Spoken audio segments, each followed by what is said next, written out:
Уважаемые подписчики, очень важная информация, особенно для людей старшего поколения.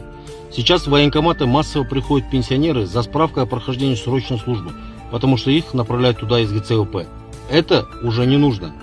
В рамках цифровизации все данные о воинской службе автоматически передаются из системы Министерства обороны в систему ГЦОП. Что нужно сделать правильно? Зайдите в личный кабинет на ЕГОВ, откройте раздел «Воинская служба». Проверьте, есть ли сведения о службе. Если данных нет, не идите в военкомат.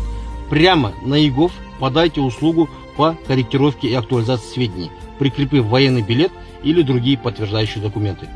После обработки данные появятся в системе, и только потом обращайтесь в ГЦОП за назначением пенсионных выплат. Обязательно поделитесь этим видео с родными и близкими. Это сэкономит людям время и нервы. И подписывайтесь на Leopard KZ.